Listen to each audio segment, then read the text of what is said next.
Rob is the sculptor of and the instigator, initiator, whatever you want to call it, of an incredible memorial in Spain, which is the one we're going to visit in May.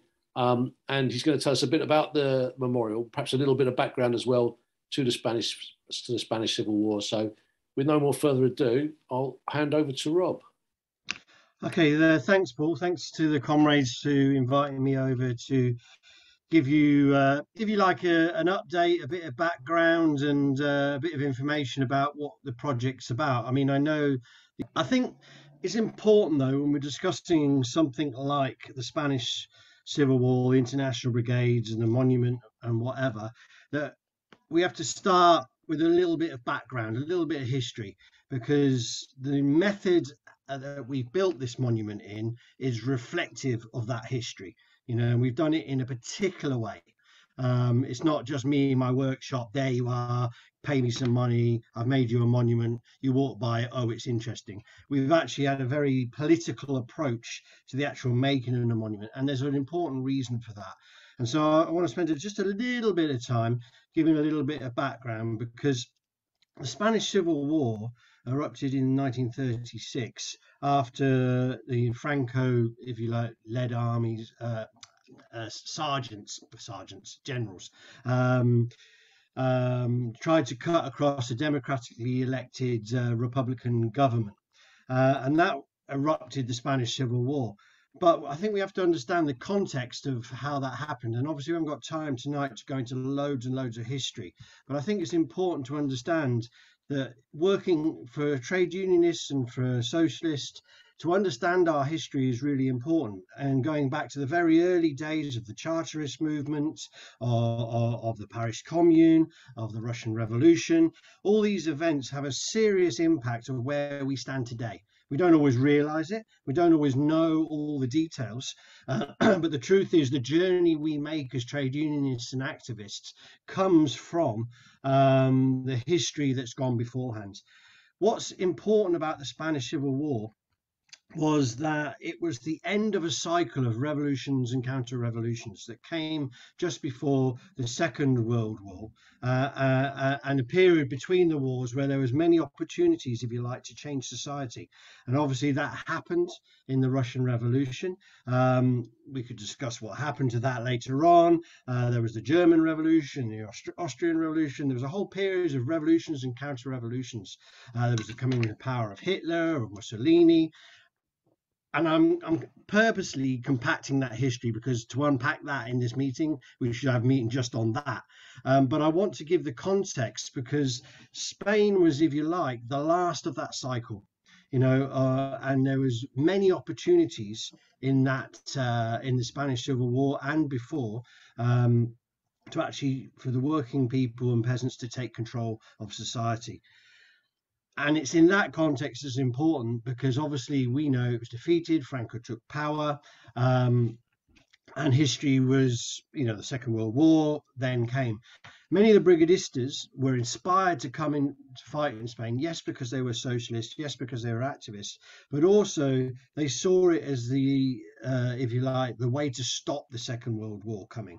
You know, they were, if you like, the advance guard of the working class struggle, and they realized that if they could nip fascism in the bud in Spain, or not nip it in the bud, but if it could be stopped in Spain, then we wouldn't have ended up in the World War. Now, it's more complicated than that, but it's very important to understand that particular context, because it was the Russian Revolution already started to change.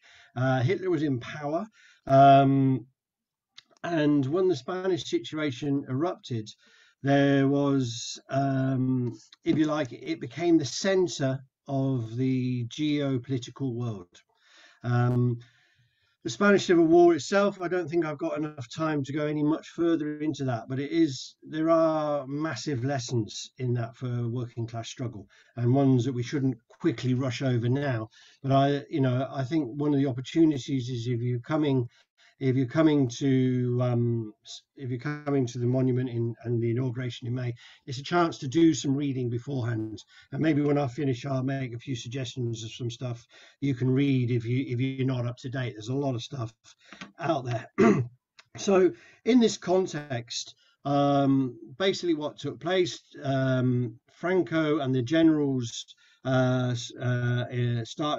to overthrow the democratically elected second Republican government, which had many radical things in its manifesto to do. There was an uprising. During that uprising, people didn't wait for the government to necessarily do the things by legislation. So it was a kind of a revolution at the same time as there was an uprising against the generals trying to take power. And Spain was split. It obviously took a bit more time than that. And there was importantly a non-interventionist pact done by France and England, and in theory Russia supported that, and Italy and Germany didn't, and they backed the Franco forces, and then erupted the civil war. During that process, it became very obvious that the Republic needed defending. And that's where the International Brigades, the whole process of them started from. Many organized through local communist parties to send people to fight to defend the Republic. And I think the figure was, I think it's from 35,000 people came from around the world. And you have to remember the world then wasn't EasyJet. You know, you didn't jump on a plane very easy, you know, and get involved in whatever. It was actually quite complicated. I think they came from 52 different countries, and obviously they came to support the struggle of the Republic. And the defense of the Republic. Many of them came, though, because they saw the Spanish struggle, the struggle to change society and the like. They saw that as their own struggle, because a lot of these people, and looking into the history of them individually, you know, there were people who were trying to fight things in their own country. And I think it's important to understand that was that internationalist link. That when I speak to school students, for example, I often say, well, why did they come? And then they look and I say, they weren't tourists, were they? Why did they come and fight in a civil war in your country? And that's because the people who came saw it as their struggle, you know, and the core of the Brigadistas is this internationalist concept that your struggle is our struggle. And that's why, you know, the monument is named Solidarity Park, you know, because it embolds that serious nature that we have to stand together in our struggles. So it's very important to understand a little bit of background of why the project's like it is, how it came about, how the Brigadistas, why they came. I think the important thing now maybe to mention is the actual what happened with the Ciutidad de Barcelona, because there was an influx of people who came, and the Ciutidad de Barcelona was in 1937, where already there was a number of international brigades had arrived. The Ciutidad de Barcelona, the story, which I think you may already know or not, but I'll quickly go through it.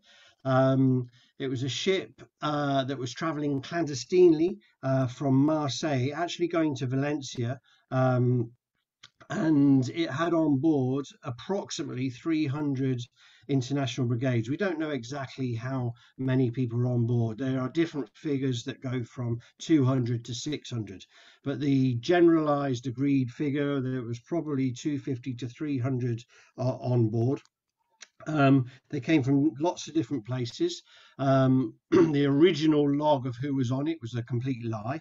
It was only years later when libraries were opened up in Moscow and the actual reports were actually found, the actual true names of some of the people were on board. We have a list now where we know maybe about 187 of them, but we presume there was many more. So that ship was coming down the coast of Barcelona. It passed Margrat De Mar, where a torpedo from an Italian warship just missed the ship, so they came further into land to try and get away from the torpedo in. But a torpedo hit just off the coast of Margrat De Mar, and Margrat De Mar is about 60 kilometers north of Barcelona.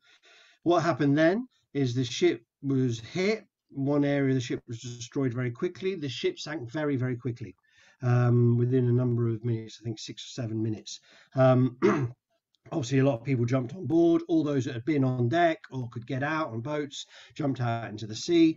It happened around about 2 o'clock to 3 o'clock in the afternoon. So Margrat was a fishing village then rather than the tourist town. A lot of the people got in their boats and went out to save them. And because they knew that the torpedo had missed before, there was also a plane that was coming in. So you can imagine what was taking place. There was numerous accounts that those trapped on board as the ship sank very quickly sang the Internationale. And this is the inspiration behind the monument and actually what really touched me. And so we know that 126 survived. We know for sure that 46 died. The historians' generalized figure is 60 people died. Some of them we don't know who they were, and we don't know where they're buried. Even in Margrat, obviously a lot of them drowned. Some of them went with the ship. My interest in the project was sparked because one of the brigaders on board had the same name as me, and that's how I got involved in the early stages of the project. From there, there's lots of other stories, like they went to the local village square, they gave them cognac, the president of Catalonia at the time came down. There's lots of other stories, but I don't think we've got time to go into all those details. The most important thing really was that there was this interaction on that day between the local community and these brigadistas. And also that so many of them died and the rest of it. And one of the things the project has tried to do is obviously try to tell the stories of those people.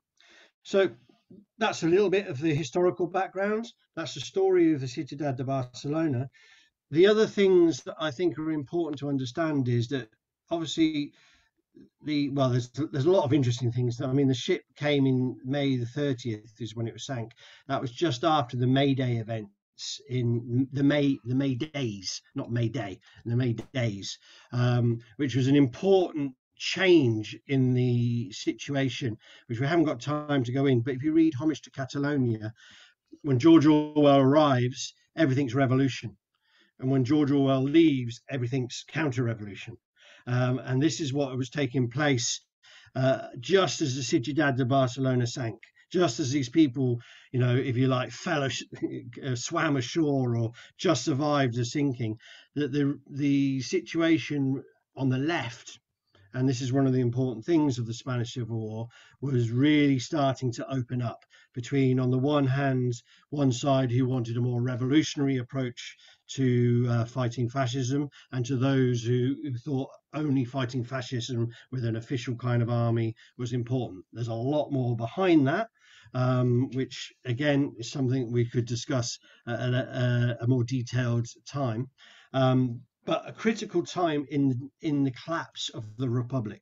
And this is when these brigadistas land. So not only is it historically, the Spanish Civil War was a geocentral point at that point in history of this cycle of revolution and counter-revolution, but it was also the moment the ship sank was specifically important time within the events within the Spanish Civil War. And so for me, it was like all these things came together.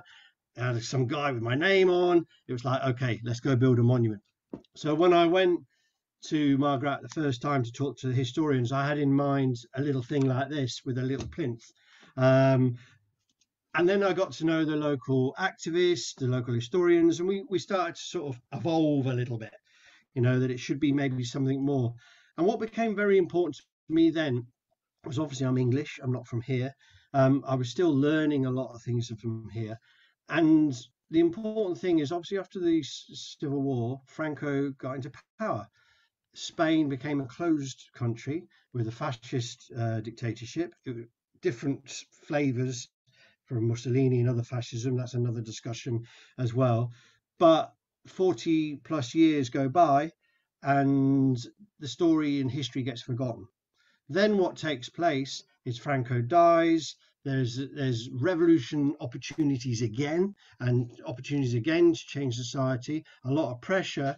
And then they go into what's called the transitional period, where there was a lot of deals done between parties of the left. The monarchy came back, and there was a development of the idea of developing a modern capitalist country evolved. Obviously, there was two different sides. There were still fascists that wanted to keep Francoism. There was revolutionaries who wanted to change things. But the general thing that took place is the transitional period, and it's called the transition. A lot of things got swept under the carpet. A lot of things weren't spoken about, and this is known.